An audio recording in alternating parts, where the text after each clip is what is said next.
O que acontece no meu corpo quando eu tenho diabetes? Qual seria a fisiopatologia, ou seja, os mecanismos da doença? Como é que meu corpo funciona? Como é que ele reage? Como é que ele se modifica por causa da diabetes? Tudo isso a gente vai ver nesse vídeo.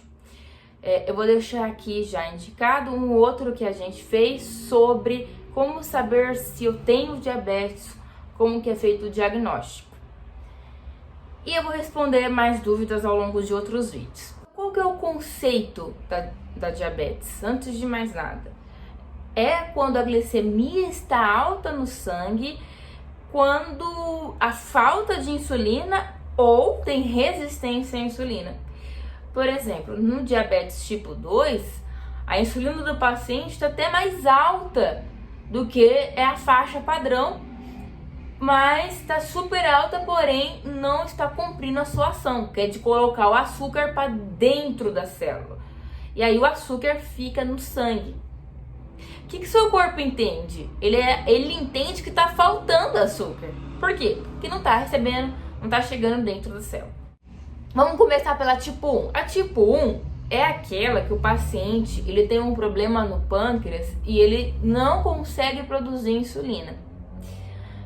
Muitas vezes ela aparece assim, em torno dos 20 anos. Quando o paciente vai descobrir, ele está na emergência, porque subiu muito a glicemia, né, a glicose no sangue dele e ele não sabia. Ou seja, a pessoa não necessariamente nasce com esse problema no pâncreas de não conseguir produzir insulina.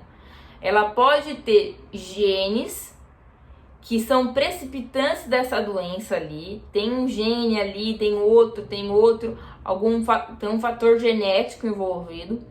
E com alguma outra exposição ambiental, com alguma infecção, algo que desequilibrou o corpo dela, ela começa a dar início ao quadro de diabetes mellitus tipo 1. O que acontece? É uma destruição das ilhotas pancreáticas, né? Das células tipo B, que são as células que produzem a insulina. Destruiu aquela célula. Como? O próprio corpo da pessoa, o anticorpo. O anticorpo, ele tá envolvido com um monte de coisa, né? Mas que são... porque o nosso corpo, ele tem um sistema imune e cada anticorpo tem um rosto, né? Então, o anticorpo que a gente conversou sobre da doença da tireoide é diferente desse que vai atingir o pâncreas. O que pode acontecer é que nessa infecção que um paciente tem, eles desenvolvem um anticorpo para atacar o vírus, né, para atacar essa bactéria, etc. E às vezes os anticorpos olham assim pro pâncreas e fala: nossa, tem uma cara de bactéria, e vai lá e ataca ele também, tá?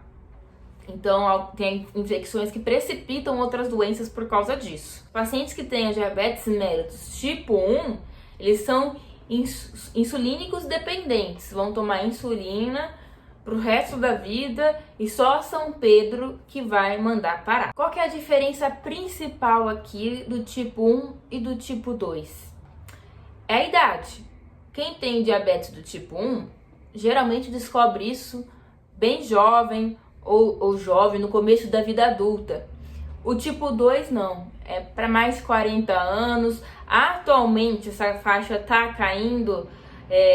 Você já encontra pessoas com diabetes tipo 2 já com 30, com 20 anos até, assim como você encontra pessoas, né, com 30 anos já infartando, tendo AVC, porque os hábitos de vida da nossa sociedade está piorando muito.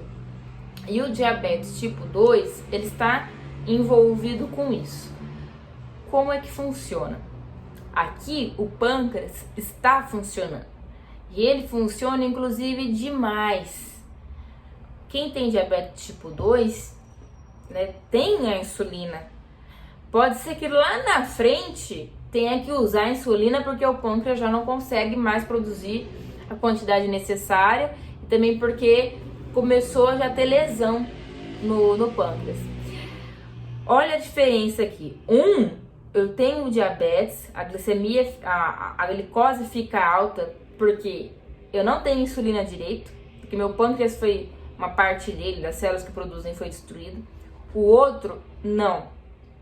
O outro pode acontecer essa destruição depois que fica aquela glicose muito alta, que leva uma toxicidade dessas células B, e elas começam a morrer, a não conseguir mais trabalhar, tá? Porém, o problema principal aqui é a chamada resistência insulínica. É quando a célula não consegue captar essa glicose. E vira um problemão isso, uma cascata. O que o corpo entende, né? Primeiro, a pessoa com os hábitos de vida dela, né, com a dieta muito baseada em carboidratos, sempre com o açúcar muito alto no sangue, começa a dar um problema ali nos receptores da célula.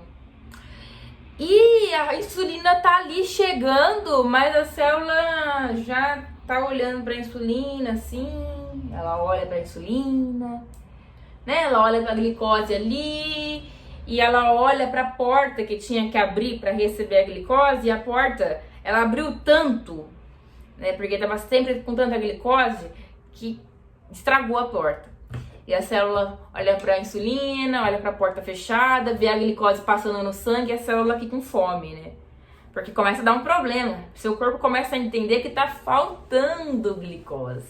Porque sua célula tá ali com a porta fechada, né? O armário tá cheio de comida, só que tá com cadeado. E ela com fome. O que começa a fazer? Aí o seu fígado começa a produzir glicose, fazer um processo de gliconeogênese. Você começa a destruir a parte muscular para quebrar os aminoácidos, para levar energia para suas células, porque quando você... tem gente que fala assim, vou fazer dieta, vou ficar um dia sem comer, um dia eu como, 3 dias sem comer, um dia eu como. Você não vai perder gordura. Você perde primeiro massa muscular. Você quer perder gordura? É atividade física, é correr e etc. Isso é um mito muito grande. Primeiro, eu vou direto seco nos aminoácidos ali. Eles não vão mexer com a sua gordura. E aí você vai começando a perder a massa muscular, tá? Essa ideia desse tipo de dieta que inventam aí de vez em quando nos YouTube da vida, não caia nessa, tá? Aí o seu fígado, além de produzir mais o gliconeogênio, que é o gliconeogênio é a estocagem da glicose no corpo, né? Ele vai produzir isso e também vai quebrar para jogar glicose no sangue. Outra coisa, aumenta a lipólise. Ou seja, começa a quebrar células gordurosas e isso não é bom, porque aumenta os triglicéridos no sangue, começa a aumentar o colesterol no sangue, aumenta tudo que não pode no sangue, para tentar de alguma maneira suprir aquelas células que não estão recebendo energia suficiente. Outra coisa, diminui o efeito da incretina. Incretina são hormônios que, quando você se alimenta, começa a liberar substâncias que vão avisar o pâncreas. Oi, senhor pâncreas, vamos produzir mais insulina, que vai chegar a glicose aí, e a gente está precisando dessa insulina para guardar essa glicose nas células. Porque apesar de tudo que eu falei, de ter uma resistência à insulina, de vez ela vai achando portas abertas, ela vai conseguindo trabalhar para levar a glicose dentro da célula, né? Só que o problema o paciente se alimenta e não tá indo a mensagem que, olha, o paciente está se alimentando, olha, pâncreas, tá comendo, vamos trabalhar, vamos produzir mais insulina ainda, porque a quantidade que ele está produzindo durante o dia é uma. Depois que você come, tem que ter mais insulina no seu sangue para você conseguir absorver aquela glicose. Por quê? Porque senão a glicose vai ficar andando no seu sangue e causando esses problemas que eu tô falando, todos. E mais até, se ela estiver muito descompensada. Se entendendo esses mecanismos da doença, que eu consigo pensar nos tratamentos, né? Como é que eu interfiro nos mecanismos da doença, na fisiopatologia, para reverter isso.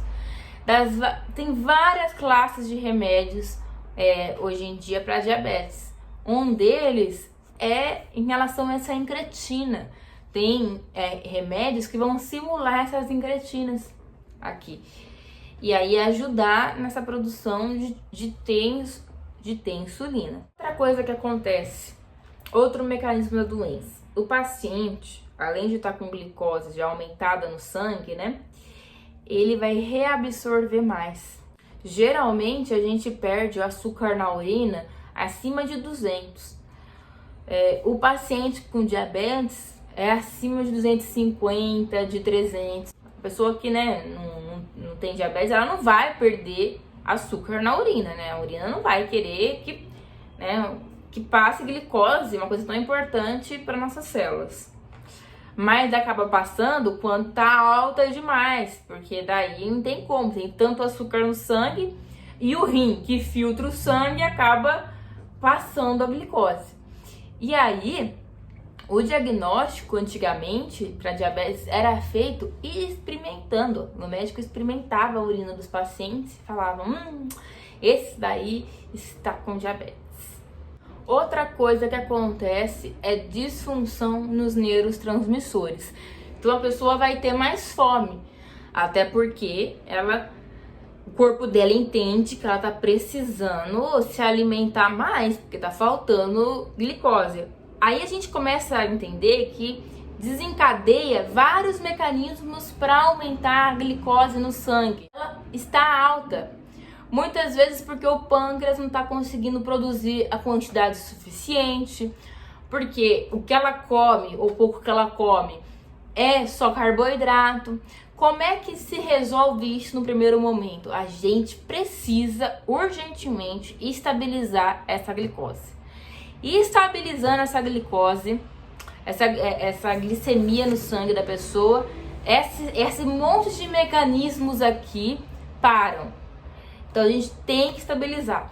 O paciente que faz acompanhamento com a endocrinologia, que tem os remédios, é algo rigoroso que tem que ser feito.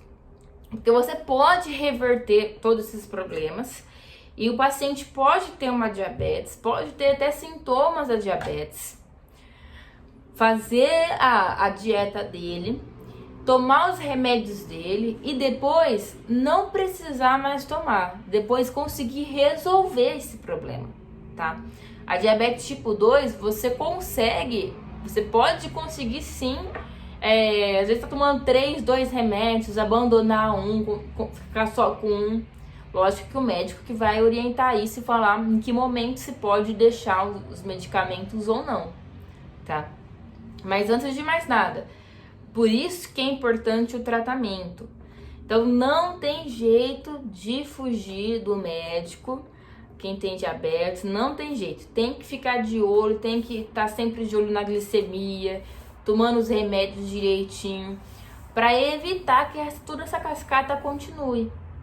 Porque a pessoa, ela não... que é o que eu falei no outro vídeo, e repito que é muito importante. Diabetes não dá sintoma, só dá sintoma mais tarde ou quando tá muito elevado o açúcar no sangue. Se você tá com, eu tô com 150, eu tô 130, né, tá indo com essa diabetes aí, não tá tratando, vai começar a ter todos esses mecanismos acontecendo, entendeu? Vai ter ali o fígado produzindo mais glicose, esses probleminhas vão continuar e não vai parar, só vai aumentar e você pode interromper isso. Como que se interrompe?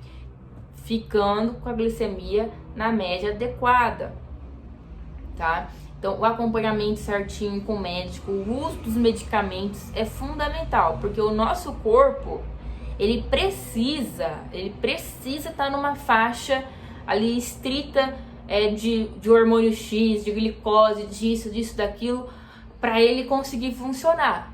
E a gente tem mecanismos para equilibrar isso.